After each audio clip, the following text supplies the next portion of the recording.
अच्छा सुनो, आप ये लिखना चालू करना, आपका इंडिविजुअल वाला सब लिख के हो गया था, individual HUF AOP BY AJP. Next heading देना कंपनीज। ये आपका कुछ लिख के हुआ था पार्टनरशिप फर्म, कौन सा लिख के हुआ था?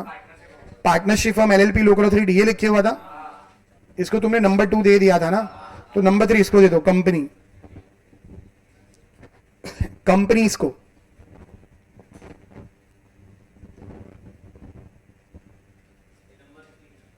हाँ, कंपनीज।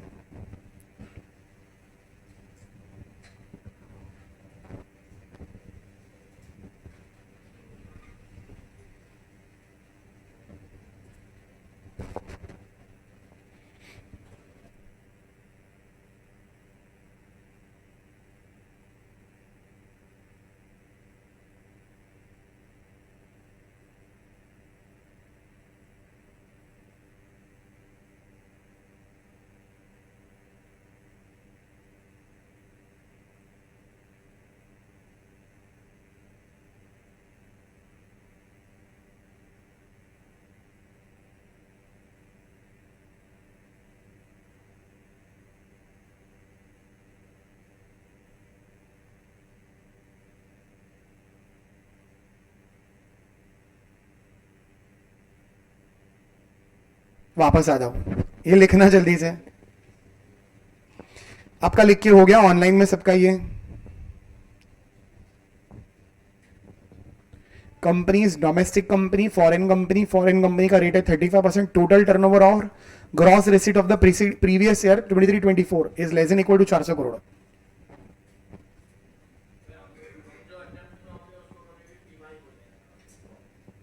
मतलब आपकी एग्जाम में प्रीवियस ईयर 25-26 है, दैट इज असेसमेंट 26-27 है। और आप जो भी नोट्स देखोगे ना, कोई भी नोट्स मैंने कहीं पर भी खाली ईयर नहीं लिखा होगा, मैंने हमेशा आगे कुछ ना कुछ तो लिखा होगा, या तो पीवाई या तो ईवाई। अंडरस्टूड?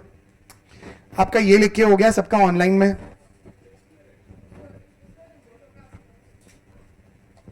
कौन सा वाला है, चालू करना है?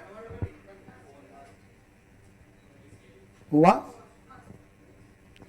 आपका हो गया कंपनीज का लिख के सबका, ये बाकी है किसी का? अच्छा नेक्स्ट, इसके नीचे इसी का सरचार्ज लिख दो ऐसे।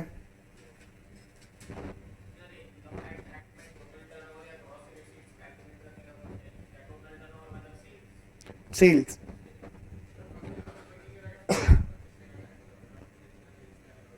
जोर से बोलो। लॉस पर टैक्स कैसे दोगे? लॉस सेट ऑफ होगा, लॉस सेट ऑफ होगा, सेट ऑफ। अगर तुम्हारा लॉस है मान लो 200 करोड़, तो तुम्हारी और कोई अदर इनकम्स हैं क्या? तुम्हारी अदर कोई इनकम है, वो है 300 करोड़, उसके सामने सेट ऑफ हो जाएगा। तुम्हारा नेट इनकम कितना मानेंगे? 100 करोड़। अगर नहीं है तो लॉस कैरी फॉरवर्ड होगा, वो सब देखेंगे अपन। लॉस कौन सा सेट ऑफ होगा, किसके सामने सेट ऑफ होगा, कितने साल कैरी फॉरवर्ड कर सकते हो, उसके लिए चैप्टर है, set of and carry forward of losses. Understood? आपका हो गया ये लिख के कंपनीज। ऑनलाइन में हो गया सबका। संयम, जैनिश, अभिक, तनुश्री, अद्वैत, सौमिल, अश्विन, अंश,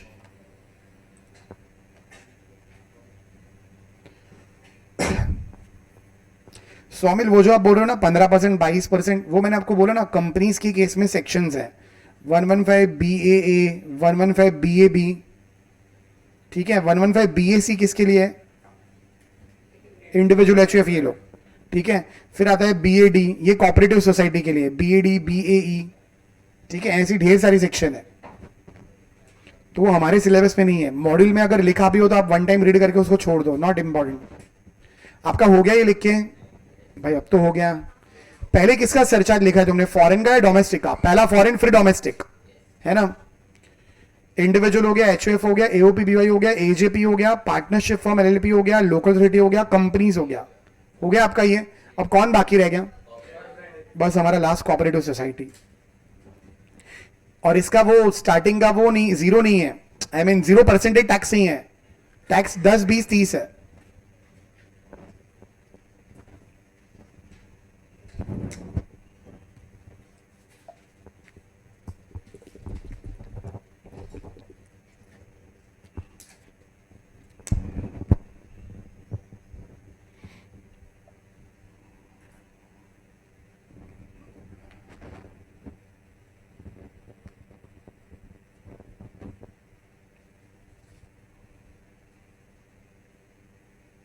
हो गया लिख के?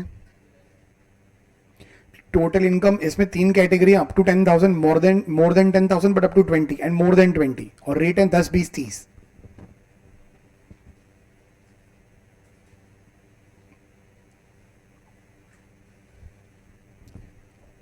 ठीक है, आप मॉड्यूल का फर्स्ट चैप्टर करोगे ना तो आपके पीछे एक्सरसाइज में कुछ कुछ क्वेश्चन के आंसर नहीं आएंगे। क्यों नहीं आएंगे? क्योंकि उन लोगों ने स्पेशल इनकम के टैक्स रेट इधर दे रखे हैं, long term capital gain, short term capital gain. अगर ऐसा कुछ दिखे तो मत उस क्वेश्चन को अभी स्किप कर देना। वो कब करोगे? 5 हेड खत्म होने के बाद, और एक बार अपन कॉम्प्यूटेशन ऑफ टैक्स पढ़ेंगे, तब अपन तीनों पर बात करेंगे, स्पेसिफाइड, स्पेशल, जनरल, है ना। लेकिन जनरल और स्पेसिफाइड का रिवीजन होगा, स्पेशल का डिस्कशन होगा। अंडरस्टूड? आपका ये हो गया लिख के कॉपरेटिव, और इसका सर्चा तो same as domestic company 7/12। I think हमारे इसी के साथ जितने भी पर्सन है सबकी टैक्स रेट्स हो चुकी है।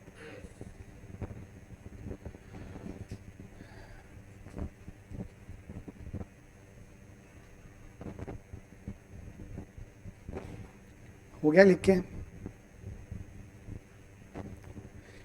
आई होप सब लोगों को टैक्स रेट ऑलमोस्ट याद ही रह गया होगा अब तो, है ना। ये हो गया लिख के आपका? अच्छा, हमारा अब टैक्स रेट्स खत्म हो चुकी हैं सारे पर्सन की। इंडिविजुअल कुछ बाकी है, चेक कर लो ना। Individual, HOF, AOP, BY, AJP, partnership firm, local authority, artificial judicial person और कोऑपरेटिव सोसाइटी, सबका लिखा है आपने?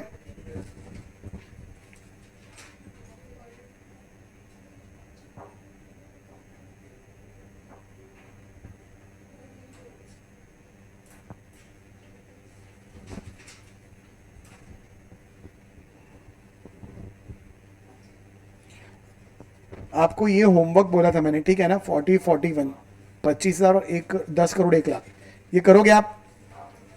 अच्छा, 10 करोड़ 1 लाख पर मेरे को बोलो,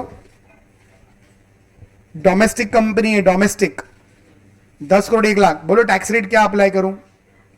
30% अप्लाई करता हूं मैं। आप चाहो तो नीचे नोट लिख के 25% कर दो। क्या करने वाले हो आप?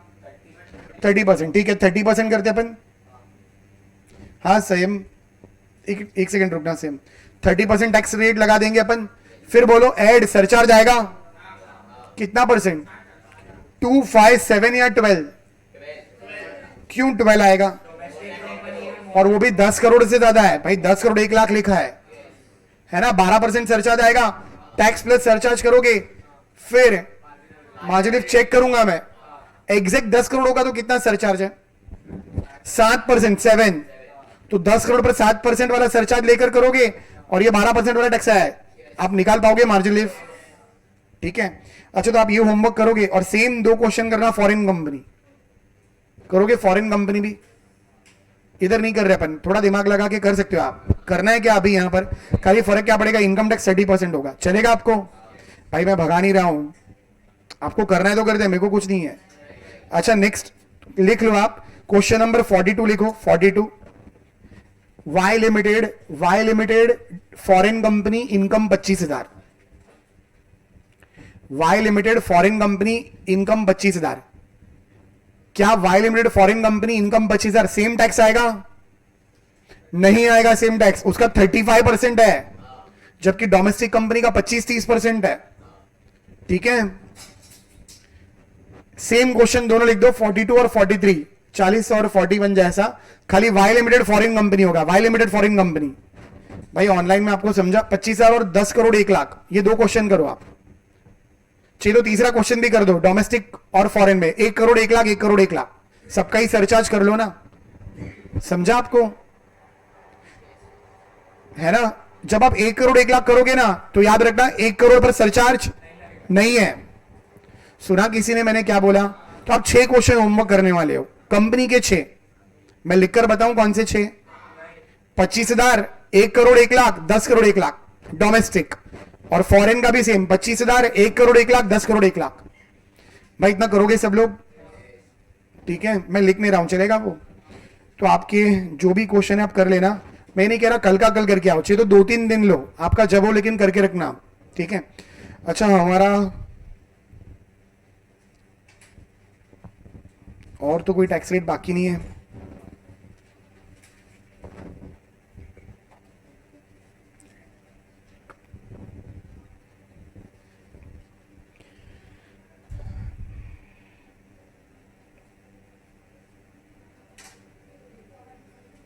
अच्छा मॉड्यूल में ना, एक सेकंड सुनो, मॉड्यूल में और एक चीज दी है, एग्रीकल्चर इनकम। पीछे सुनो प्लीज एक सेकंड। मॉड्यूल में एग्रीकल्चर इनकम भी दिया है, पर ये भी अलग से एक चैप्टर के तौर पर करेंगे अपन। एग्रीकल्चर इनकम क्या है, उस केस में टैक्स कैसे निकालेंगे, ये वो। ठीक है, तो आपको इसके रिलेटेड भी टैक्स कॉम्प्यूटेशन है, पर वो अपन अलग से करने वाले हैं। एग्रीकल्चर इनकम, उसके भी अलग अलग रूल्स हैं। अच्छा ये देखो,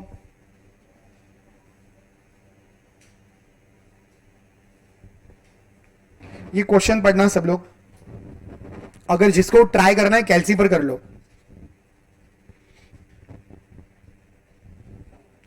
अगर क्वेश्चन में उसने आपको बोला है comprising of income from house property and interest under on interest on fix deposit, आप उसको क्या ट्रीट करोगे? स्पेसिफाइड इनकम, स्पेशल इनकम या जनरल इनकम? स्पेसिफाइड तो है नहीं, स्पेशल मालूम नहीं है, तो ये जनरली है ना। ये अभी के लिए, जब हमारे 5 वर्ड हो जाएंगे तब तुमको अच्छे से पता चल जाएगा किसको अपन जनरल इनकम बोल रहे हैं। ठीक है, तो ये सब जनरल इनकम है। बोलो तुम्हारी इनकम कितनी है?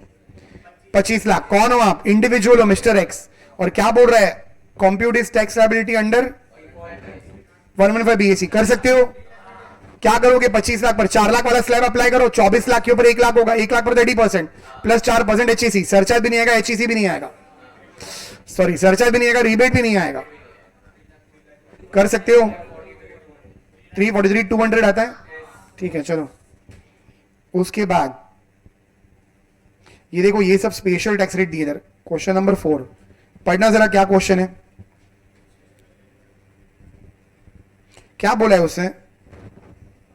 Mister X is exercised option to shift out और opt out of the, opt out the default tax मतलब ऑल्टरनेटिव में है वो। ऑल्टरनेटिव मतलब स्लैब कौन सा आएगा? मतलब 2.5 लाख वाला, 2.5 लाख, 3 लाख, 5 लाख, वो सब। और नीचे क्या दिया देखो, उसकी एज दी है। एज क्यों दे रखी है मालूम है? 2.5 लाख वाला स्लैब, 3 लाख वाला स्लैब, 5 लाख वाला स्लैब। कर सकते हो? इनकम 16 लाख है, 10 लाख के ऊपर तो 30% टैक्स आएगा। और बोलो 16 लाख पर रिबेट और सरचार्ज कुछ नहीं आएगा, एचईसी 4%। कर सकते हो आप? करना है तो कैलसी पर कर लो, करना है तुमको? अरे सब लोग कर रहे हो तो करो, वरना फिर घर पे करते रहना। तो ये मैं तुमको क्यों बोल रहा हूं, जो तुमको बुक मिली है उसमें यही सब क्वेश्चन है। आपको जो बुक मिली है उसमें 90 to 95% क्वेश्चन मॉड्यूल के ही हैं। खाली 5% क्वेश्चन आपको मिलेगा जो पास पेपर या उधर से रहेगा, तो वो अपन अभी अटेम्प्ट नहीं करेंगे, वो अपन बाद में करेंगे। अंडरस्टूड? ठीक है, तो ये क्वेश्चन करना है अभी या चलेगा? तुमको समझ में आ गया? क्वेश्चन पढ़ के देखो, ना समझे तो आप सॉल्व करना। ये 4th क्वेश्चन था भाई। ऑनलाइन में सब लोग क्वेश्चन नंबर 5, सोल प्रॉपरेटर जो होता है ना, उसका बिजनेस इंडिविजुअल में ही आएगा। सेम जब मैं अपना रिटर्न फाइल करूंगा इंडिविजुअल, तो मैं अपना तीसरा इनकम पीजीबीपी दिखाऊंगा उसमें, सोल प्रॉपरेटरशिप। क्योंकि इंडिविजुअल का पैन कार्ड और बिजनेस का पैन कार्ड एक ही होता है, लेकिन पार्टनरशिप फर्म में ऐसा नहीं होता। पार्टनरशिप फर्म का पैन कार्ड अलग है, उसकी टैक्स रेट 30% है, और जो पार्टनर्स है उसका स्लैब में जाएगा। वो अपन बात करेंगे धीरे धीरे, सही है? ये सब पीजीबीपी में बात करेंगे वो सब। क्या आप कर सकते हो ये क्वेश्चन? बोलो 51 लाख है, देखकर ही समझ में आता है, सरचार्ज है। और एक सेकंड है, इंडिविजुअल का क्वेश्चन है, इंडिविजुअल है, और माजुलिफ आ सकता है। कौन सा बोला है? 115 बीएससी बोला है, ऑल्टरनेट? किधर पढ़ते हो तुम लोग? ऑल्टरनेट में करना था, ऑल्टरनेट कर सकते हो। कौन सा स्लैब अप्लाई करोगे? 2.5 लाख वाला, और 41 लाख पर 30% टैक्स आएगा। सुनो प्लीज, कोई कंफ्यूजन है? कर सकते हो आप ये 51 लाख? ठीक है, बाकी तो मेरे को ऐसा कुछ लग नहीं रहा है इसमें। हाँ, ये हमने किया भी है ना, 51 लाख वाला क्वेश्चन तो अपन ने किया भी तो है। उल्टा अपन ने तो दोनों किया है शायद, है ना? अब चेक कर लो उसमें आंसर तुम्हारा क्या आया था। 14,69,000 आया था। आगे कहीं किया होगा, घर पे कर लेना। इधर देखो, नेक्स्ट ये कौन सा क्वेश्चन है? 1 करोड़ 1 लाख 51, और कौन सी सिस्टम में? ये डिफॉल्ट टैक्स रिजिम हमने दोनों करा है। चेक कर लो डिफॉल्ट का आंसर क्या आता है। 3, एक सेकेंड, 355,520 आता है। ये रहा, देखो ना, tax liability including cess, final answer इधर है, उसका प्रेजेंटेशन मत देखना, ठीक है? आपको समझ में आया ये? सिक्स्थ, नेक्स्ट सेवेंथ,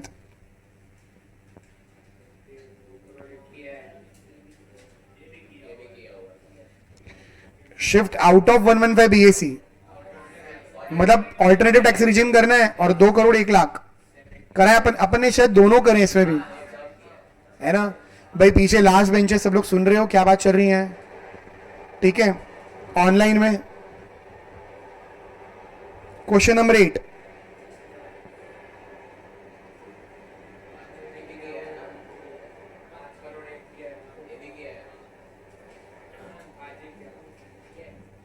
आपको ये कौन से सिस्टम से सॉल्व करना है?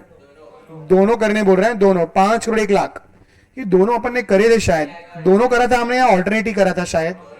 दोनों क्या था? 5 करोड़ 1 लाख पर बोलो, इधर सरचार्ज 115 बीएसी में 5 करोड़ के ऊपर 25% सरचार्ज आएगा। मैं वो एक्चुअली वही पूछना था, 25% आएगा, 37 नहीं आएगा, जबकि ऑल्टरनेट पे 37 आएगा। और मार्जिन लीव भी चेक कर रहेंगे, आएगा नहीं वो चेक करना पड़ेगा, करा था अपन ने ये, ठीक है? पार्टनरशिप फर्म, ये तो हो गया हमारा, ये सब कोऑपरेटिव सोसाइटी। ये देखो कोऑपरेटिव सोसाइटी की भी रीजिम्स है, कौन सी है? 115 बीएडी और 115 बीएई, छोड़ो अभी के लिए वो सब। डोमेस्टिक कंपनी हो गया, फॉरेन कंपनी, रिबेट करना, क्वेश्चन नंबर 9।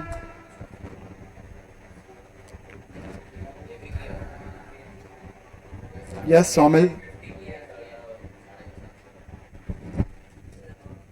मैंने तो ऐसे ही कुछ भी अमाउंट लिखे थे, शायद अमाउंट कोइंसिडेंटली मैच हो गए। 51 लाख, 1 करोड़ 1 लाख, वो तो जाहिर से अपन मार्जिन लीव चेक करेंगे, ये शायद हमने करा रहेगा, ऐसा कोई अमाउंट करा है 10, 50, 26 डिफॉल्ट टैक्स रिजिम में 115 बीएसी, बोलो आई है, आई आर है और अप टू 12 लाख है, इसको पक्का रिबेट मिल जाएगा। और 12 लाख से स्लाइटली ऊपर रहेगा तो वो होगा या नहीं होगा? किस में होगा? 115 बीएसी में। ये 9 तो नील आंसर आने वाला है ना? 10th पढ़ो,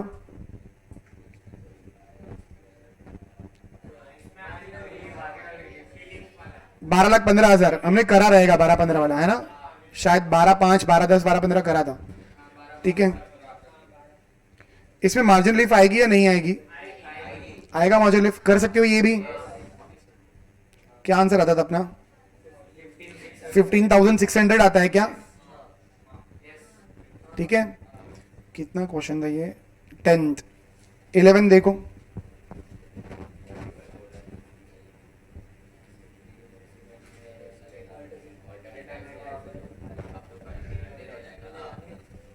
नील हो जाएगा। अच्छा, ये अगर 5,15,000 होता तो रिबेट मार्जिन लीफ नहीं आएगा भाई, ये आउट ऑफ, वो डिफॉल्ट में नहीं है, वो सब लोग सुन रहे हो पीछे। 11 भी हो गया। नेक्स्ट ये हमारा बाकी है पार्शियल इंटीग्रेशन मेथड, ये सब एग्रीकल्चर इनकम के रिलेटेड है। हाँ, ये एग्रीकल्चर इनकम के रिलेटेड है। हम लोग है ना एग्रीकल्चर इनकम एक चैप्टर करेंगे 5 हेड्स खत्म होने के बाद। खत्म हो गया, आपको क्लियर है ये सब? भाई तुमको टैक्स रेट समझ में आया है? इसमें ना हमको कुछ 1-2 पॉइंट ऐसे मिलेंगे जो शायद हमने ना लिखे हो। देखो, क्या हमने ये सब लिखा है, फिर हमने ये सब लिखा है, फिर ये भी हमने सब लिखा है ना? ये भी लिखा हमने कोऑपरेटिव सोसाइटी का स्लैब, कंपनी भी लिखा 25, 30, 35, ये सरचार्ज लिखे 10, 15, 25, ठीक है? वो आगे वाले जो है ना वो छोड़ दो अभी, 10, 15, 25, 37। हमने ना ये नोट नहीं लिखी, ये इसका फोटो निकाल लो ना, आप घर पे लिख लेना नोट। पीछे लास्ट बेंचेस सुनो जरा, पढ़ो ये क्या लिखा है। ये मैंने नहीं लिख करवाया आपको, आप घर पे लिख लेना ये। बोलो, अगर आपकी एओपी बीओआई में सभी के सभी लोग कौन है? Companies, X limited, Y limited, दो कंपनी एक हो गई, क्या वो भी एओपी फॉर्म कर सकती हैं? बोलो, और पढ़ना जरा ये क्या लिखा है। सरचार्ज बोलो इनका कितना है? 10 और 15, मतलब 25 और 37 नहीं है, वो सब नहीं है इनको। ये लिख के रखना आप, ये सब तो करा है हमने 12, वो इंपॉर्टेंट नहीं है बट एमसीक्यू में शायद कहीं कुछ आ जाए। एग्रीकल्चर इनकम हमारा बाकी है। भाई कोई डाउट है आपको? तुमको ये समझ में आया? मीन तो आपको टैक्स रेट समझ में आई, ठीक है। चलो अब अपन सेकेंड चैप्टर स्टार्ट करते हैं हमारा।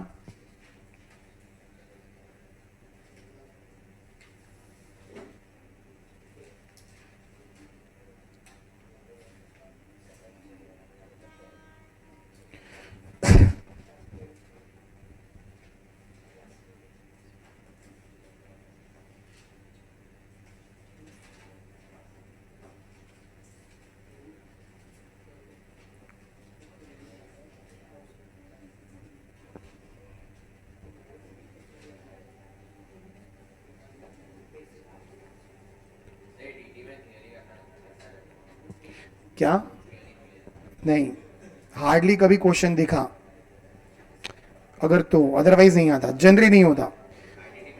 आईडीटी पूरा थियरी से भरा पड़ा है, थियरी प्लस प्रैक्टिकल दोनों में। वो क्या हो गया, तुमको थियरी पढ़ना है? आप मेरे को बोलो अभी तक जो अपन ने करा है उसमें मेरे को बोलना, अभी तक जो हमने करा है उसमें मेरे को बोलो जितना भी पढ़ा आपको लगा कुछ भी डिफिकल्ट जैसा। तो मैंने आपको इतने सारे क्वेश्चन क्यों कराए? एक कॉन्फिडेंस दिलाने के लिए कि रीबेट रिलीफ कुछ भी क्वेश्चन अपन कर सकते हैं। मैंने हर पॉसिबिलिटी करा दी आपको, अंडरस्टूड। भले अपन एक टाइम लगाया 40 क्वेश्चन करे उसके रिलेटेड, 40 या जो भी हुए 35, ठीक है, लेकिन देखो आप एक कॉन्फिडेंस को फील कर रहे हो, मुझे टैक्स रेट समझ में आ रही है, ठीक है। कंपनीज ये सब कर लो, नहीं आया तो कभी अपन एंड में ऐसा बैठ के 15-20 मिनट डिस्कशन कर लेंगे, मेरे ख्याल से आ जाएगा। कंपनीज और ये सब भी कर लोगे आप घर पे क्वेश्चन वो, ठीक है। सुनो अब हम हमारा नेक्स्ट चैप्टर पढ़ने जा रहे हैं जो है रेसिडेंशियल स्टेटस, ठीक है। किसी को फर्स्ट चैप्टर में कोई डाउट है? अच्छा, हम अब तक जो हुआ ना उसके हिसाब से मेरे को बोलना, अब तक आप कौन सी सेक्शन नंबर पढ़ चुके हो? Section 1 short title extend commencement, section 2 224 231 2 clause 8 assessment 27 और 29 231 बोला तुमने परसेंट, ठीक है। तो ये 27 224 231 87। अच्छा सेक्शन 4 सेक्शन 3 सेक्शन 4 और 87A रीबेट, ये भी तो पढ़ा ना अपन ने 87A। और उसके अलावा 68 69 69A 69B, ये क्या था? आई से स्टार्ट होता है इन्वेस्टमेंट, फिर अंडरस्टेटेड है ये वाले, फिर एक्सपेंडिचर है और ये हुंडी है ना। और इन सब का टैक्स रेट कहां लिखा है मालूम है? 115 BBE, उसमें कितना रेट है? टोटल इफेक्टिव रेट इज 78%, जो हमारी स्पेसिफाइड इनकम है। आई होप आप लोगों को सबको इतनी सेक्शन नंबर याद है। भाई ऑनलाइन में सब लोगों को इतना याद है, आप लोगों को याद है। अब हम हमारा नेक्स्ट सेकेंड चैप्टर पढ़ने जा रहे हैं, एक इंपॉर्टेंट चैप्टर रेसिडेंशियल स्टेटस, ठीक है। इधर देखना, रेसिडेंशियल स्टेटस। एक बात बताना मेरे को,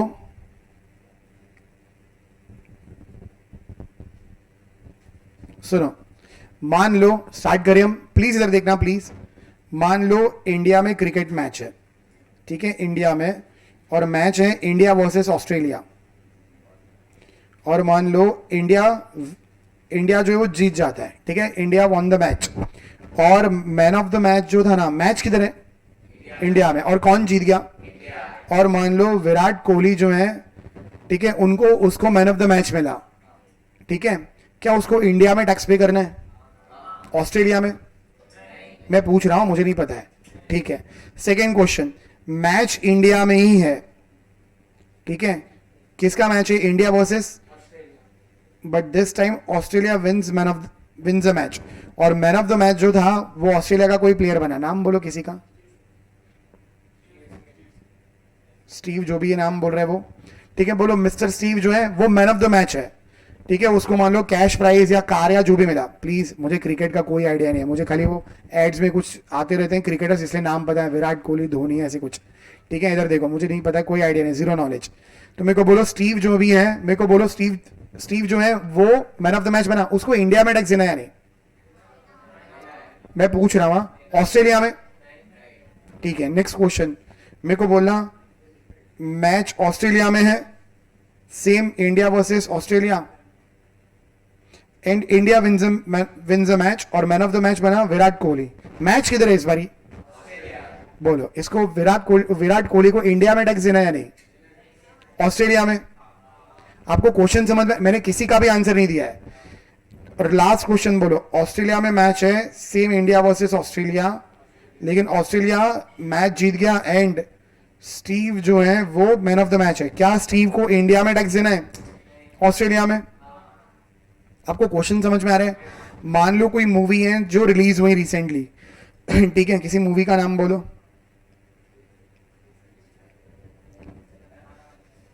कांतारा, ठीक है। अच्छा ठीक है, ये लो स्पेलिंग देख लेना तुम, ठीक है। तो ये जो मूवी है रिलीज हुई, ये मूवी इंडिया में भी रिलीज हुई और ये मूवी यूएसए में भी रिलीज हुई। इन शॉर्ट, इंडिया से भी पैसे कमा रहा है, यूएस से भी पैसे कमा रहा है। क्या इन सब पर इंडिया में टैक्स देना है?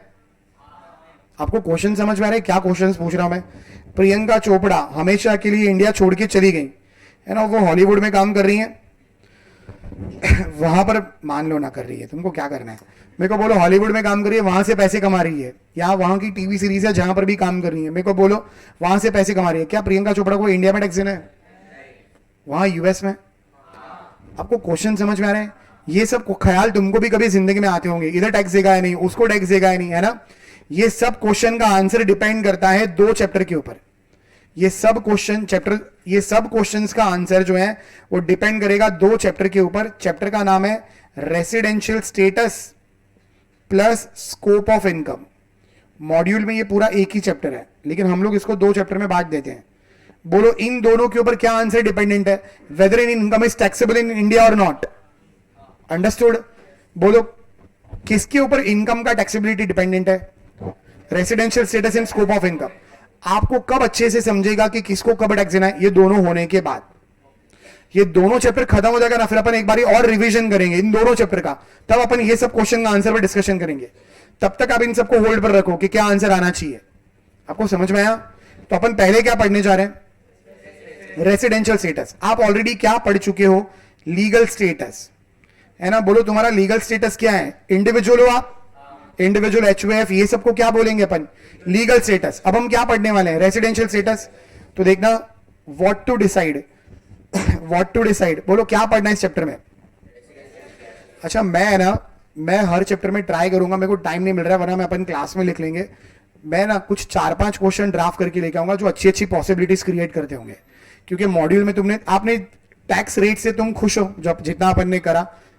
बोलो ना, ठीक है। मैं ऐसे नहीं कि अपन खाली एक ही बुक के क्वेश्चन कर रहे हैं, मेरे को बुक टाइप करना था लेकिन मेरे पास टाइम नहीं था और इनको बुक पब्लिश करके देना था, तो मैंने बोला ठीक है ये जो बुक है वही दे दो, ठीक है। और वैसा था, और मेरे पास जो टाइप किया हुआ था वो मैं पुराने किसी इंस्टीट्यूट में पढ़ाता था, उसका मटेरियल था मेरे पास, उसका पीडीएफ था, तो वो भी सेम ही बुक है ऑलमोस्ट, वो इंस्टीट्यूट के क्वेश्चन है उसमें। तो मैं ना हर चैप्टर में ना कुछ क्वेश्चन टाइप करके दूंगा आपको, 5-10 जो भी है वो अपन क्लास में सॉल्व करेंगे, या तो अगर मेरे को टाइम नहीं मिल पाया तो अपन इधर लिख के करेंगे, ठीक है। लेकिन वो पॉसिबिलिटीज कवर करता होगा, ऐसा हुआ तो वैसा हुआ तो आपको चलेगा। पीछे सुन रहे हो आप लोग? ठीक है, इधर देखना सब लोग, इधर देखो, मेरे को बोलना सबसे पहला व्हाट टू डिसाइड, क्या डिसाइड करना है इस चैप्टर में? Residential status. थोड़ा एनर्जी से बोलो यार। Residential status of a person. देखो मैं वादा करता हूं हम लोग इतना अच्छे से पढ़ेंगे, मैं अपनी साइड से कोई कसर नहीं छोड़ूंगा 100 में से 100 लाने की, ना डीटी में ना आईडीटी में, जितना भी मैक्सिमम हो सकता है अपन हर एक चीज कवर कर लेंगे, ठीक है। लेकिन आप भी अपनी साइड से थोड़ा एनर्जेटिक रहो। कंटाला मेरे को भी आ रहा है, सोच रहा हूँ काश घर पे बैठा था नेटफ्लिक्स देखता रहता, है ना, लेकिन जिंदगी में एफर्ट्स तो देने पड़ेंगे। इधर देखो, तो बोलो what to decide in this chapter? Residential status of a person. कोई बताएगा पर्सन कितने हैं? 7। इन शॉर्ट रेसिडेंशियल स्टेटस किसका निकालना है? सभी का, इंडिविजुअल का, एचयूएफ का, फर्म का, कंपनी का, एओपी, बीवाई। आपको समझ में आया? सबका, जितने भी पर्सन पढ़े थे सभी लोगों का आपको क्या निकालना है? Residential status. कोई बता सकता है उसकी सेक्शन कौन सी है? ये कहां अंडरलाइन किया? क्या पूछ रहा हूं? सेक्शन 6 है। आपको 1, 2, 3, 4 सेक्शन याद है? कुछ दिख रहा है तुमको? 5 और 6 इस चैप्टर में, 5, 6, ठीक है। तो बोलो इस चैप्टर में क्या तय करना है?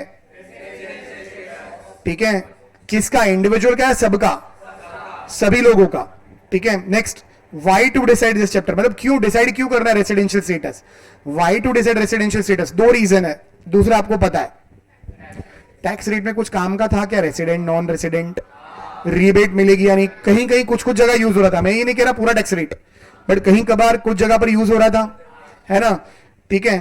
स्कोप ऑफ इनकम, क्या यहां पर भी जरूरत है, स्कोप मतलब क्या, टैक्सेबिलिटी, स्कोप वर्ड का मतलब क्या बनता है, टैक्सेबिलिटी, ठीक है, taxability of total income, scope की जगह रिप्लेस कर दो टैक्सेबिलिटी, पढ़ो टैक्सेबिलिटी ऑफ, बोलो क्या लिखा है, डिपेंड्स ऑन व्हाट, मतलब किसी का किसी इनकम के ऊपर टैक्स आएगा या नहीं, ये सब डिपेंड करता है उसके रेसिडेंशियल स्टेटस के ऊपर, उसको क्या बोलते हैं, स्कोप ऑफ इनकम। आपको समझ में आया ये दो, ठीक है। तो मेरे को बोलना what we are going to study in this chapter, residential status of a person, क्यों पढ़ रहे हैं अपन, दो रीजन है, मेन रीजन बोलो स्कोप ऑफ इनकम, जो हमारा नेक्स्ट चैप्टर है, स्कोप ऑफ इनकम मतलब टैक्सेबिलिटी ऑफ इनकम, ठीक है। थोड़ा बहुत समझ में आया ये, मैं आपको अभी बोल रहा हूं, इन बिटवीन हो सकता है तुमको कुछ चीजें लॉजिकल ना लगे, लेकिन एक बार दोनों चैप्टर खत्म हो जाएंगे ना, कौन से दोनों, रेसिडेंशियल स्कोप, फिर हर एक चीज अच्छे से समझेगी कि ये हुआ तो ये करना है। आप देखो ना, जब अपन ने टैक्स रेट स्टार्ट करा था तो कुछ लोगों को कंफ्यूजन रहेगा कि क्या चल रहा है, समझ नहीं आ रहा है, कभी ये कभी हो, लेकिन अब देखो एकदम दिमाग में फिट बैठा है, कहां किसके बारे में क्या लिखा है ना। वैसे ये भी ग्रेजुअली एंड में हम लोग हर चैप्टर में समराइज वे में बात कर लेंगे। तो मेरे को बोलना why to decide, third how to decide, कुछ कंडीशंस है जो चेक करनी है, कंडीशन कहां लिखी है, इतना सब पढ़ने के बाद मेरे को खाली इतना बोलो, इस चैप्टर में करना क्या है, रेसिडेंशियल स्टेटस निकालना है, नेक्स्ट चैप्टर में स्कोप ऑफ इनकम, दोनों को ऐड करेंगे तो पता चलेगा कौन सी इनकम पर टैक्स देगा, रेसिडेंशियल स्टेटस की सेक्शन और स्कोप ऑफ इनकम की सेक्शन 5, ठीक है। इधर देखो आप, ये पेज है ना, ये समरी है दोनों चैप्टर का, पर ये छोड़ दो अभी, ये अभी नहीं समझेगा, ठीक है। आपको दिख रहा है, मैंने यहां देखो, यहां ऐसे कुछ लिखा है, जैसे मैं अगर आपको बोलूं ये स्टेटस क्या है, नॉन रेसिडेंट, क्या लिखा है, Indian income taxable, foreign income not taxable, ठीक है। तो ये सब टैक्सेबिलिटी, ये जो ब्लू में लिखा है ना, ब्लू में वो है स्कोप ऑफ इनकम, जो ब्लैक में लिखा है वो रेसिडेंशियल स्टेटस, ठीक है। छोड़ो इसको, अभी वापस आते हैं, मोस्ट इंपॉर्टेंट डायग्राम, ठीक है। अभी शायद ये कॉम्प्लिकेटेड लगे, बट खत्म होने के बाद बहुत अच्छे से समझेगा कि क्या बात चल रही थी, ये चैप्टर क्यों पढ़ना है वो समझ में आया। सुनो, हम लोग किसके बारे में बात कर रहे हैं भाई, ऑनलाइन में यहां तक किसी को कोई डाउट है, हम लोग किसके बारे में बात कर रहे हैं, इंडिविजुअल, एचयूएफ, फर्म, कंपनी, एओपीबीआई, उन सब का बात बाद में करेंगे, ठीक है। अभी एट प्रेजेंट अपन किसके बारे में बात कर रहे हैं, ओनली इंडिविजुअल। सबसे पहला बोलो क्या करना है, पढ़ पढ़ के बोलना, चेक बेसिक कंडीशन, कितनी कंडीशंस हैं, 2 बेसिक कंडीशंस हैं, एडिशनल कंडीशंस हैं, बेसिक कंडीशंस हैं, एडिशनल कंडीशन है। सबसे पहला क्या चेक करना है, ठीक है, चेक बेसिक कंडीशन, अगर बेसिक कंडीशंस जो है सेटिस्फाइड हो गई, सुनना ध्यान से क्या बोल रहा हूं, तो आगे जाना, अगर सेटिस्फाइड नहीं हुई तो इधर आना। सबसे पहला बोलो क्या करना है, check basic condition, 2 part, if satisfied तो आगे जाना, नॉट सेटिस्फाइड तो इधर आना। ये समझ में आया तुमको, प्लीज ध्यान से सुनो प्लीज। देखो ये ना, ये समरी बनाते बनाते ना मेरे को बहुत अच्छा खासा वक्त निकल गया था। देखो मैं तुमको इतना लंबा चौड़ा भाषण दूंगा, दिख रहा है ये देखो, और ये पूरे चैप्टर का समरी, पूरे इंडिविजुअल का, हाँ इंडिविजुअल, एचयूएफ और वो सब कॉम्प्लिकेटेड नहीं है, कंपनी कॉम्प्लिकेटेड, लेकिन वो हमारे सिलेबस में नहीं है, वो फाइनल में, ठीक है। ये अपन समरी पर बात करेंगे पूरा खत्म होने के बाद, लेकिन तब तक मेरे को एक एक स्टेप बाय स्टेप मेरे को बोलना पड़ेगा, ठीक है। फिर एंड में जब होगा ना, तब अपन यही पढ़ेंगे, खाली ये चार्ट, ये वाला, जिसमें सब कुछ कवर हो रहा है, category 1, category 2, category 3, category 4, category 5, ऐसे कुछ नहीं। इधर देखो, जाने दो, मैंने कुछ बोला ही नहीं है, इधर देखो। सबसे पहला इंडिविजुअल, क्या चेक करोगे, अगर सेटिस्फाइड नहीं हुई तो राइट हैंड साइड जाना, और उधर कौन सा चेक करोगे, 6(1)(a), अगर वो सेटिस्फाइड नहीं हुआ तो अदरवाइज एनआर बनेगा, ठीक है। थोड़ा बहुत समझ में, थोड़ा बहुत भी अच्छा। अगर कंडीशन सेटिस्फाइड होती हैं, आगे बोलो, वो रेसिडेंट है, और रेसिडेंट बना तो बोलो आरओआर और आरएनओआर चेक करना है, आरओआर और, मैं बोलता हूं यार, जो बोल रहा हूं वो बोलो खाली, आरओआर और आरएनओआर, ठीक है, याद रहेगा इतना। जरा मेरे को समराइज में बोलो। सबसे पहला चेक बेसिक कंडीशन, दो part, satisfied not satisfied. Satisfied तो नीचे बोलो रेसिडेंट, रेसिडेंट बनेगा तो दो टाइप के रेसिडेंट है, ordinarily resident, not ordinary resident. Ordinary मतलब जनरली, जनरली वो इंडिया में रहता है, और ये वाला रेसिडेंट है बट नॉट ऑर्डिनरीली। वो सब क्या है क्यों है बात करेंगे ना अपन, इसलिए मैंने बोला था फुल फॉर्म मत पूछो। अभी याद रहेगा R over R N over, check basic condition, satisfied तो रेसिडेंट, रेसिडेंट तो R over R N over, not satisfied तो पहला क्या चेक करोगे 6-1 है, सेटिस्फाइड तो आंसर डायरेक्टली बोलो, और नहीं हुआ तो अदरवाइज एनआर बनेगा। थोड़ा बहुत समझ में आया, थोड़ा बहुत, ठीक है। मैंने पहले बोला एक साथ नहीं समझेगा, ग्रेजुअली समझेगा। इतना सब सुनने के बाद इतना तो समझा, सबसे बड़ा बेसिक कंडीशन चेक करना है, और कुछ समझाओ या ना समझाओ। अब है ना, यहां पर मेरे पास 4 कैटेगरी है, normally, exception 1, exception 2, exception 3। Please बहुत ध्यान से सुनो please. Normally, exception 1, exception 2, exception 3, ये कौन सी साइड कंडीशंस है, कैटेगरीज है, इस साइड बेसिक कंडीशन सेटिस्फाइड। इधर नहीं हुआ तो इधर आना 5वां कैटेगरी, और नहीं हुआ तो 6 कैटेगरी। 6 कैटेगरी के आंसर है मेरे टोटल पूरे चैप्टर में। थोड़ा बहुत समझ में आया? जिसको कुछ भी ना समझाओ, इतना तो समझाए बेसिक कंडीशन चेक करना है, ठीक है। सबसे पहला बोलो क्या चेक करना है, सेटिस्फाइड हो गया तो रेसिडेंट, रेसिडेंट हुआ तो आगे, यहां तक याद रहेगा। सबसे पहला हम क्या चेक करने जा रहे हैं, बेसिक कंडीशंस। कितनी बेसिक कंडीशंस हैं? 2। कितनी बेसिक कंडीशंस हैं? 2। नॉर्मली, मैं नॉर्मली वाले में हूं। ये नॉर्मली किधर है मालूम है तुमको? नीचे देखो नॉर्मली, ठीक है। तो सबसे पहला आप बेसिक कंडीशन चेक करो, कितनी बेसिक कंडीशंस हैं? 2, ठीक है। बीच में क्या लिखा है, बेसिक कंडीशन 1 और बेसिक कंडीशन 2। भाई कंडीशन मत पढ़ो, जो बोल रहा हूं वो देखो खाली। बेसिक कंडीशन 1 और बेसिक कंडीशन 2 या एंड बेसिक कंडीशन 2, तो मतलब दोनों सेटिस्फाई करना है, कोई भी एक, कोई भी एक करना है। तो इधर देखो बेसिक कंडीशंस, ठीक है। बेसिक कंडीशंस, पहली वाली भी सेटिस्फाई हो रही है, दूसरी वाली भी हो रही है।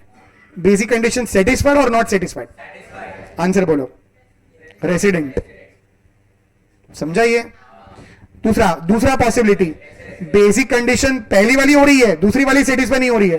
बेसिक कंडीशन मैंने पहले ही सिखाया था, बेसिक कंडीशन सेटिस्फाइड तो आर, नहीं हुआ तो इधर चेक करेंगे, तो बोलो आर होगा। तीसरा पॉसिबिलिटी, पहली वाली नहीं हो रही है, दूसरी वाली हो रही है, दोनों में से एक भी नहीं हो रही है। किधर आओगे तुम? इधर आओगे। पहले क्या चेक करोगे? 6-1A, याद है थोड़ा बहुत? वो भी नहीं हो रहा है, एनआर। मैं अज्यूम करता हूं नहीं हो रहा है, एनआर। समझ में आया? ठीक है। कितनी बेसिक कंडीशन चेक करनी है, एक या दो? दोनों सेटिस्फाई होनी चाहिए, कोई भी एक चलेगा, और अगर हो गया सेटिस्फाई तो रेसिडेंट, एक भी नहीं हो रहा है तो, इतना क्लियर है? ठीक है, कोई कंफ्यूजन यहां तक? अब अगर तुम्हारा आंसर आर आता है, आर, ये तीन में ही आर आ रहा है, तो आगे जाकर क्या करना है? मेरे को आगे चेक करना पड़ेगा आर ओ आर है या आर एन ओ आर है। वो कैसे करना है बाद में देखेंगे। बोलो तुमको ये समझ में आया या अभी भी कंफ्यूज हो? इतना समझा जो मैंने बोला? दोनों बेसिक कंडीशन करनी है, कोई भी एक, कोई भी एक हो गया तो आप क्या बन जाओगे? रेसिडेंट बन जाओगे, और रेसिडेंट बन गया तो आगे चेक करना है ना? नहीं हुआ तो एनआर समझ के चलो। इतना याद रहेगा आपको? अब तुमको क्या नहीं पता है? Basic condition. ऑनलाइन में यहां तक कोई डाउट है?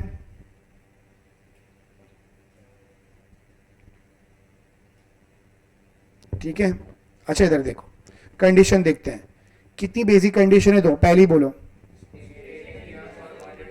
Stay in India for 182 days और मोर ड्यूरिंग द, आपका प्रीवियस ईयर कौन सा है? तो हमारा प्रीवियस ईयर है 25-26, मतलब 1 अप्रैल 2025 टू 31 मार्च 2026। भाई सब लोग अग्री करते हो? आज क्या डेट चल रही है? 7 अक्टूबर 2025। आज 7 अक्टूबर 2025 है। क्या अभी 25-26 चल रहा है? बोलो अप्रैल से लेकर 7 अक्टूबर तक तुम किधर थे? आपको पूछ रहा हूं, आप सबको। कोई है भाई इंडिया के बाहर था, दुबई से यहां पढ़ाई कर रहे हैं, ऐसे कोई है? अबू धाबी से? क्या रहे हो? अच्छा, हाँ ठीक है, होते हैं ऐसे बहुत स्टूडेंट मैंने पढ़ाए जो दुबई अबू धाबी के थे पहले, इसलिए पूछा मैंने, है ना? दुबई चैप्टर, वहां पर भी तो एग्जाम्स होती है हमारी। बोलो सब इंडिया वाले हो, है ना, अपन लोग बोलो लोकल लोग हैं, मुलुंड वाला दहीसर वाला मैं, मेरे को बोलना पिछले पिछले 6 महीने से, क्या पिछले 6 साल से मैं इधर ही हूँ, बोलो 6 महीने, बोलो अप्रैल 30 दिन, मोटा मोटा बात कर रहे हैं, बहुत अच्छे से धीरे धीरे समझेंगे, बोलो अप्रैल 30 दिन, मई बोलो 31, जून 30, जुलाई 30, अरे वो बचपन में ऐसा करते थे ना वो, बोलो नेक्स्ट अगस्त 31, सितंबर 30, अक्टूबर का क्या चल रहा है अभी, 7 अक्टूबर है, आज तक भी गिनू ना, आज तक भी पक्का ये 180 को एक्सीड कर देगा। ये देखो ना, ये 3 और ये 3, 6 6 तरी 18, 180 तो इधर ही हो गया। समझा आपको क्या मतलब, पक्का 180 तो इधर ही क्रॉस कर गया है, तो 182 को क्रॉस कर जाएगा। भाई तुमको समझा? वैसे मेरे को एक इतने ही दिन चेक करने हैं या पूरा साल में चेक करना है? बस मैं तुम्हारे लिए पूछ रहा हूं, बोलो क्या तुम्हारा ये नंबर ऑफ डेज सेटिस्फाइड हो गया है? क्या तुम रेसिडेंट बन गए हो? आपको पहला कंडीशन समझ में आया थोड़ा बहुत? कंडीशन क्या है? Stay in India for 182 days और more during the previous year. याद रहेगा ये कंडीशन। क्या बोला इन्होंने? स्टे, स्टे या रिसाइड, स्टे या फिर रिसाइड, क्या बोला है? स्टे बोला है, रिसाइड नहीं बोला है ना? अगर आप होटल में भी ठहरे हो, even though you are staying in India, reside का मतलब क्या होता है? कोई परमानेंट प्लेस लेकर रह रहे हो, भले वो भाड़े पर क्यों ना हो। अंडरस्टूड? मान लो मैं कहीं से घूमने था, ठीक है, मान लो मैं ऐसे, मान लो श्रीलंका से मैं इधर इंडिया घूमने आ गया और अब मेरे को इंडिया बहुत अच्छा लगा, अब इधर ही रहता हूं मैं, कहीं जाने नहीं वाला मैं। होता है ऐसा, मान लो कोई रहने आ गया, ठीक है, और मेरे को बोलो गार्डन में था पूरा साल, मान लो बांग्लादेश से भागकर आ गया कोई, पूरा साल मान लो घर है नहीं, गार्डन में रह रहा था वो, हो सकता है ना? मेरे को बोलो उसका रेसिडेंशियल स्टेटस क्या बनेगा? क्या 182 डेज हो जाएगा सेटिस्फाई? बोलो स्टे, तुम गार्डन में रह रहे थे तो भी स्टे इन इंडिया है। आपको स्टे और रिसाइड का मतलब समझ में आता है? ठीक है, तो परमानेंट टेम्पररी कुछ भी हो चलेगा दोनों। मेरे को बोलना स्टे, क्या स्टे शुड बी कंटिन्यूअस? बस आए हो तुम, अब छोड़ के जाना मत, 182 करके ही जाना चलेगा, कैसे भी 182 हो। तुम अप्रैल में इंडिया में थे, मई में नहीं थे, जून में थे, जुलाई में नहीं थे, अगस्त में थे, सितंबर अक्टूबर नहीं थे, नवंबर थे, ऐसा जब भी तुम थे, मैं टोटल कर लूं तो स्टे शुड बी कंटिन्यूअस या इट मे और मे नॉट बी कंटिन्यूअस? आपको यह समझ में आया? Stay may be continuous, may not be continuous. क्या stay should be at the same place? तू आया तो बस दहीसर में रहना, दहीसर छोड़कर जाना मत। बोलो पूरे इंडिया में जिधर घूमना है घूम, कश्मीर से लेकर कन्याकुमारी तक, है ना, गुजरात से लेकर अरुणाचल प्रदेश तक, जिधर जाना है जा, बट तू इंडिया में है। आपको समझ है? एक प्लेस पर नहीं है तो भी चलेगा, ठीक है। तुमको स्टे वर्ड क्लियर है? स्टे का मतलब क्या होता है? टेम्पररी रहना, टेम्पररी भी चलेगा, परमानेंट भी चलेगा। दूसरा कंटिन्यूअस या कैसे भी चलेगा, कंटिन्यूअसली होना चाहिए क्या? Stay may be continuous, may not be continuous. Stay may B at the same place, may not B at the same place. कभी मैं गुजरात में था, कभी महाराष्ट्र, कभी कर्नाटका, कभी राजस्थान, कभी केरला, चलेगा कैसे भी, पर इंडिया में ही हूं मैं पूरा साल। आपको समझाइए? बोलो स्टे किधर? इंडिया। बोलो इंडिया क्या होता है? सारी जमीन, है ना। मैं यॉट लेकर पानी में रहता हूं, गेटवे ऑफ इंडिया, पूरा साल उधर ही था पानी में, चलेगा? है ना। तो बोलो सारी जमीन आसमान जो भी है, बोलो सब इंडिया है ना। कोई डाउट है इस पर? अच्छा, पूरा साल मान लो बोट में थे तुम, वेसल खरीदा तुमने, यॉट खरीदा, यॉट में ही ठहरे थे, क्या प्रेजेंस इन इंडिया माना जाएगा even if you are in territorial waters? तो भी हाँ, है ना। ईजेड मत पूछना, ईजेड जाना ही अलाउड नहीं है, मैंने बोला भी था तुमको उठाकर रिटर्न लेकर आएंगे। लेकिन मान लो मैं ऑयल फील्ड पर काम करता हूं, ऑयल रिग्स में काम करता हूं, तो स्टे इन इंडिया माना जाएगा फिर, है ना। किसी को स्टे और इन इंडिया में कोई डाउट है? फॉर 182 डेज और मोर, बोलो वन डे कितना होता है? 24 आवर्स, है ना। अगर मैं आपको बोलूं, मैंने पूरा डेटा मेंटेन किया है मेरा, है ना। मेरा एक घर है लंदन में और एक घर है मुंबई में, तीसरा दूसरा वाला घर है मान लो चाइना में। 3 घर है हमारे, मुंबई, चाइना और लंदन, ठीक है। तो हम लोग क्या करते हैं, कभी मुंबई, कभी बीजिंग, कभी यूके, घूमते रहते हैं यहाँ वहां। मैंने अपना सारा डेटा संभाल के रखा है और मैं था 181 डेज 23 आवर्स इंडिया में था। बोलो पहला कंडीशन सेटिस्फाइड हुआ या नहीं? नहीं हुआ भाई। 24 hours is equal to 1 day. क्या हो गया? कितना दिन होना चाहिए? दूसरी कंडीशन मत पढ़ो, दूसरी कहां पढ़ी हमने? बोलो कितना होना चाहिए अपना? 182। मेरा कितना है?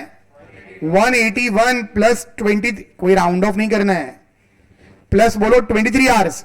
क्या ये, अगर मैं आपको बोलूं 181 प्लस 24 आवर्स, 24 घंटा था, क्या 24 घंटा इज 1 डे? है ना? बोलो फिर तो तुम 182 हो, तुमको समझ में आता है? क्या प्रैक्टिकली तुमको लगता है मैं ये सब डेटा, भाई मैं इधर बिजनेस कर रहा हूं या ये सब मैं मेंटेन कर रहे हैं, कब आया कब गया, 6:28 पर फ्लाइट लैंड करी और सुबह 7:05 पर टेक ऑफ कर दी, क्या तुमको लगता है मैं डेटा मेंटेन करूंगा? नहीं। तो प्रैक्टिकली क्या मैं ये 24 घंटे ये सब डेटा गिनते बैठता हूं? नहीं। तो उस केस में अगर तुमने, पहला तो तुम्हारे पास डेटा होना चाहिए, अगर नहीं है, जनरली किसी के पास नहीं होता, कोई मेंटेन नहीं करता, तो उस केस में date of arrival and date of exit departure shall be treated as a stay in India. अगर टाइम नहीं तो मान लेंगे तुम उस दिन इंडिया में थे। आपको समझ में आया मैंने क्या बोला? फॉर एग्जाम्पल 7 अक्टूबर 2025 को मैं इंडिया में आया एंड 25 अक्टूबर 2025 को मैं चला गया। कोई टाइम रिकॉर्ड्स कुछ है नहीं मेरे पास, कोई डेटा मेंटेन नहीं किया है। भाई सब लोग सुन रहे हो? बोलो अक्टूबर में कहां तक हूं मैं? 25 तक हूं। अक्टूबर 1 to 25, आगे तो मैं हुई नहीं, 26, 27, 28, 29, 30, 31, वो तो मैं हुई नहीं। बोलो 1 to 25, 1 to 25 में भी कितना नहीं हूं? 7 या 6? क्या date of arrival will be treated as a stay in India? ये समझ में आया? 7 तारीख, चलो तो उंगली पर गिन लो, 7, 8, 9, 10 ऐसे कर लो, या 25 - 6 कर दो, एक ही आंसर आएगा। 7, 8, 9, 10, 4 दिन ये हो गए और 10 के ऊपर 15 दिन और। ये date of entry and date of exit shall be treated as a stay in India. आपको समझ में आ रहा है ये? बोलो तुमको इतना क्लियर है? बोलो stay in India, stay continuous या मे बी कंटिन्यूअस या मे not be continuous? Stay should be at the same place, necessary है वो? नहीं। फिर इंडिया का मतलब तुमको पता है, 1 day is equal to, if data is maintain तो वैसे चेक करेंगे, if data is not maintain तो shall be treated as if you are present in India. भाई कोई डाउट है? अच्छा रेसिडेंशियल स्टेटस, ये लाइन पढ़ के क्या लगता है, हर साल निकालना पड़ता होगा या नहीं? फॉर एग्जाम्पल प्रीवियस ईयर 24-25, ये पूरा साल तुम यूएसए में थे, ठीक है? फिर ट्रम्प की पॉलिसीज की वजह से तुम भी कंटाल गए, नहीं रहना यूएसए, आ गए वापस इधर। बोलो अब तुम पूरा साल इधर हो, पूरा साल 365 डेज इंडिया। बस मेरे को बोलो 24-25 में तुम इंडिया में कितने दिन थे? 0 डेज। एनआर हो तुम इंडिया के लिए, समझा ये? लेकिन 25-26 में बोलो आर बन जाओगे, है ना? भाई ऑनलाइन में आपको समझ में आ रहा है ये? बस इतना छोटा सा डाउट है, क्या residential status shall be determined for each previous year, या एक बार ही हो गया तो खत्म? जबकि सिटीजनशिप वो तो लाइफ टाइम होती है ना, जब तक आप सिटीजनशिप गिव अप नहीं करते। अंडरस्टूड? कोई डाउट है किसी को? मैंने जो भी अब तक बोला एक बार ही देखना जरा, शायद मैंने लिखा है, हाँ पढ़ो पहला point. It is not necessary that stay should be continuous और at the same place. Agree करते हो? Next, stay in the territorial waters of India shall be treated as presence in India. Territorial waters में even EEZ में भी हो तो भी presence माना जाएगा, पर ईजेड वर्ड वो लोग क्यों यूज नहीं करते? क्योंकि ईजेड में किसी को जाना अलाउड ही नहीं है, उस वजह से। नेक्स्ट पीरियड ऑफ, पढ़ो ना थर्ड पॉइंट।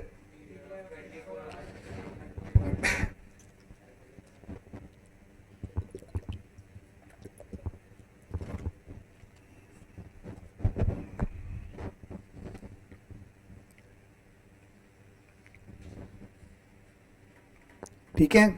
क्या आपको डेटा मेंटेन करना पड़ेगा? भाई वही तो सब लिखा है, 24 आवर्स 1 डे माना जाएगा और calculation should be made on hourly basis. If data is not available, जो कि कभी अवेलेबल नहीं होता, इवन प्रैक्टिकली भी कौन मेंटेन करेगा? तुमको लगता है कोई एनआर या कोई ऐसा जब डेटा रखेगा? तो बोलो उस केस में हमेशा क्या करना है?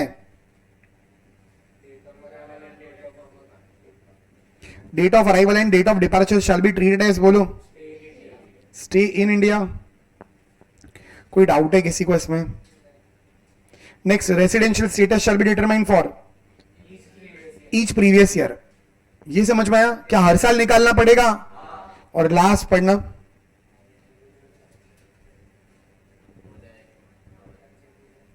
एज पर इंडियन लॉ, बोलो आप खाली इंडिया के सिटीजन बन सकते हो, है ना? अगर आपको कहीं और का सिटीजनशिप चाहिए तो बोलो इंडिया का आपको सरेंडर करना पड़ेगा। तो बोलो इंडियन लॉ के हिसाब से बोलो can have a citizenship of any one country. कुछ कंट्रीज हैं जो मल्टीपल सिटीजनशिप भी अलाउ करती हैं, बट इंडिया में ऐसा नहीं है। मेरे को बोला, लेकिन ये बोलो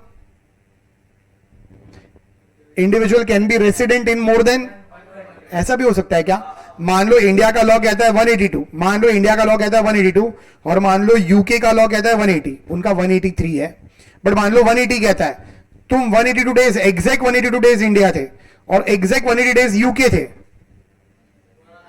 बोलो are you a resident in India? Even you are resident in UK, तो क्या आप 2 या 2 से ज्यादा कंट्री के भी रेसिडेंट हो सकते हो?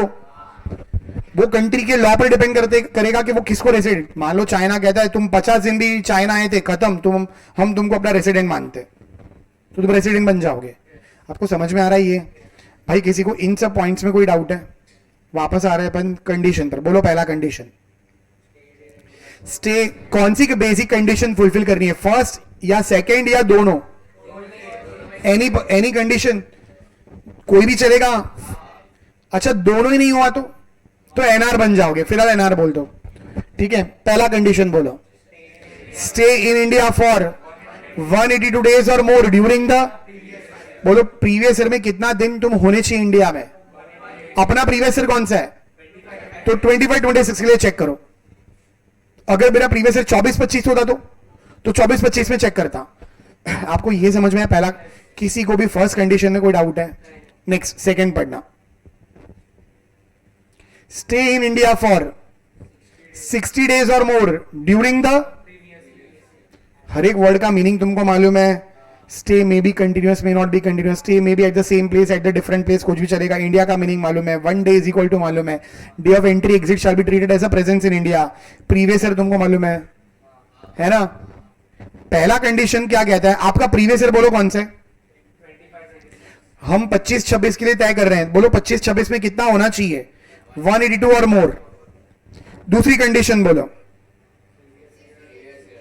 प्रीवियस ईयर 25-26 में कितना होना चाहिए? 60 डेज और more during the previous year. And मतलब दोनों करना है, मतलब दूसरी कंडीशन में 2 है, पहली में एक ही है ना। दूसरी वाली बोलो, during last 4 previous year, preceding 4 previous year. भाई लास्ट प्रीवियस ईयर बोलो पहले, 25-26 तो 24-25, 23-24, 22-23 और 21-22। 2 मिनट इसको ध्यान से देखो, ये चारों में तुम कितना होने चाहिए?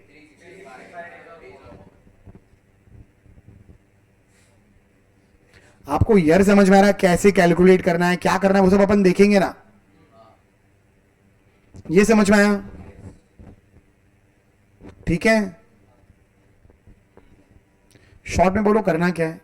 जो प्रीवियस ईयर है वो उसको मैं करंट ईयर बोल रहा हूं, जो प्रीवियस ईयर उसको मैं करंट ईयर बोल रहा हूं। बोलो करंट ईयर में कितना होना चाहिए? या तो 182 होना चाहिए, वो नहीं हो रहा है तो 60 और लास्ट 4 साल में 365, तो तुम रेसिडेंट माने जाओगे। आपको समझ में आया ये कंडीशन? किसी को भी इस कंडीशन में कोई कंफ्यूजन है?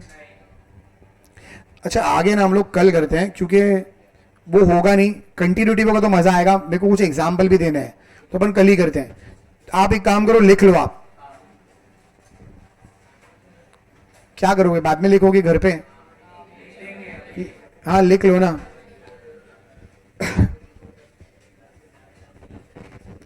भाई मेरी बात सुनो, पीछे उधर वो स्पेक्स सुनो एक सेकेंड। हो सकता है आप लोगों को कुछ डाउट्स हो, पर कैसा है कि कल शाम तक तुम्हारे सारे डाउट्स क्लियर हो जाएंगे, या तो परसों शाम तक एक बार रेसिडेंशियल स्कोप हो जाएगा फिर, ठीक है ना। अभी तो हमने स्टार्ट किया है, खत्म थोड़ी हुआ है चैप्टर। कौन सा?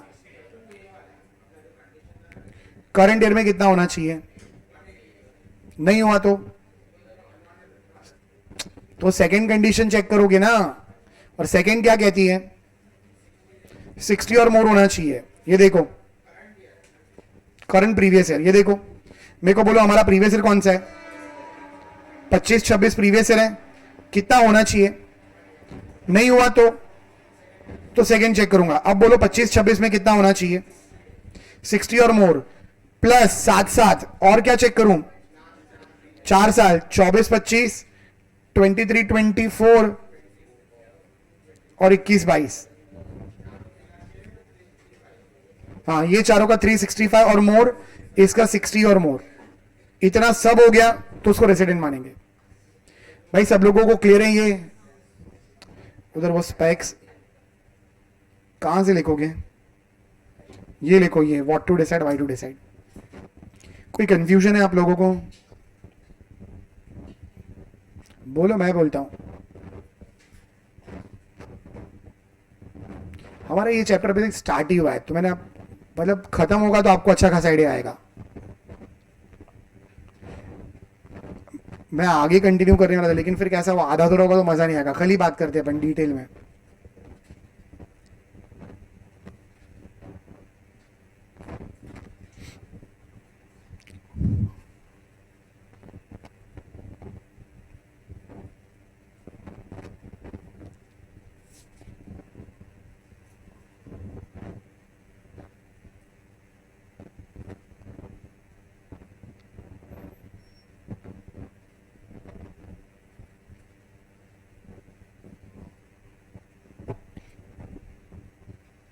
आपका हो गया व्हाट टू डिसाइड? फिर लिखना why to decide. I hope आपको 1 2 3 4 5 6 सेक्शन नंबर याद है, 1 to 6। उसके अलावा 87 ए रिबेट, 68 वाली सीरीज करी हमने, 115 बीबी करा, और कोई करा हमने सेक्शन? हाँ 115 बीएससी, पर वो तो ठीक है, पूरा चैप्टर है वो, alternative tax regime, sorry default tax regime.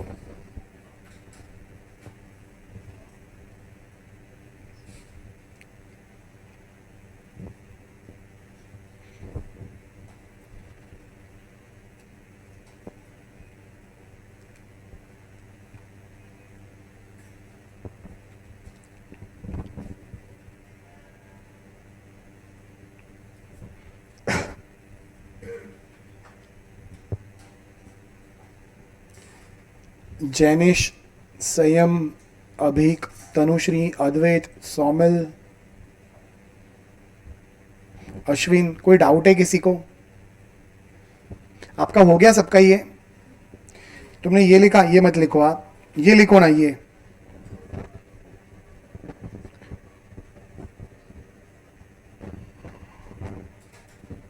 आपको है ना, सुनो इधर, सुनो एक सेकंड, आपको शायद ये ना समझे मैंने क्या ड्रॉ करा है, ठीक है? अभी के लिए कर दो, चैप्टर खत्म होगा फिर अपन वापस इस पर बात करें, तब तुमको बहुत अच्छे से समझेगा क्या बात चल रही थी।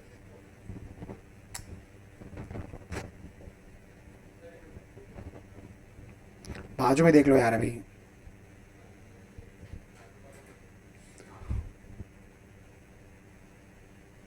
हो गया ये?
आपको पता है हम लोग है ना ये सब डिस्कस कर रहे हैं, एक सेकंड इधर देखो, ये डिस्कस कर रहे हैं, और ये हम किधर है मालूम है? इधर है।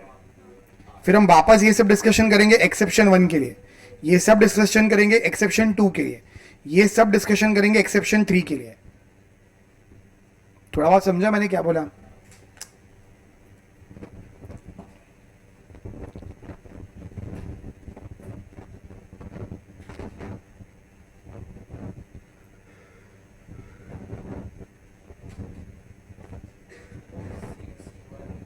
हाँ 6(1)(a), ये सेक्शन नंबर क्या है? 6 ब्रैकेट में ऐसा है 1(a), ठीक है? हाँ इसकी कंडीशन देखेंगे, इफ कंडीशंस आर सेटिस्फाइड तो आगे जाएंगे, वरना इधर आ जाएंगे, अदरवाइज करते हैं ना वो सब अपन।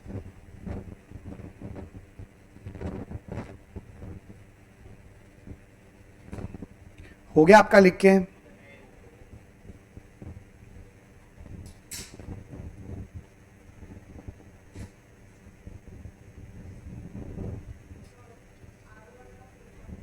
वो लिखते हैं हम, रेसिडेंट एंड ऑर्डिनरी। कल लिखो आप, मैं लिख देता हूं, चलो।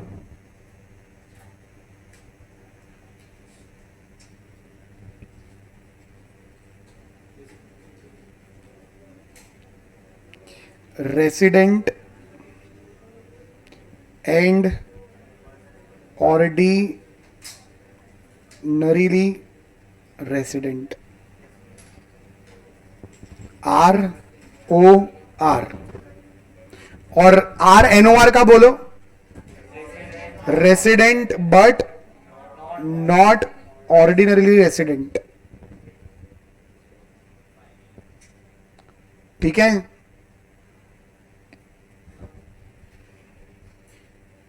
कौन सा वाला? ये वाला हो गया लिख के?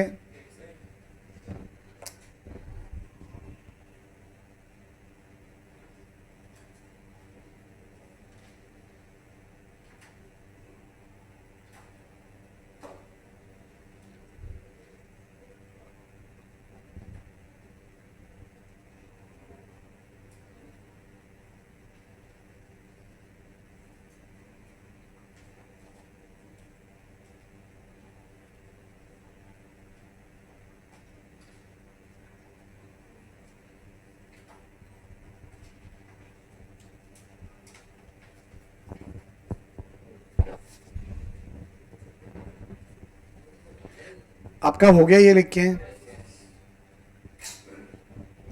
अच्छा, ये कल ही लिखो आप, चलेगा? नॉर्मली बेसिक कंडीशन, क्योंकि उसके बाद ये सब भी लिखना है, एडिशनल कंडीशंस। कल बात करते हैं। हाँ तनुश्री, कल बात करते हैं तनुश्री आप। चलो बाय एवरीवन।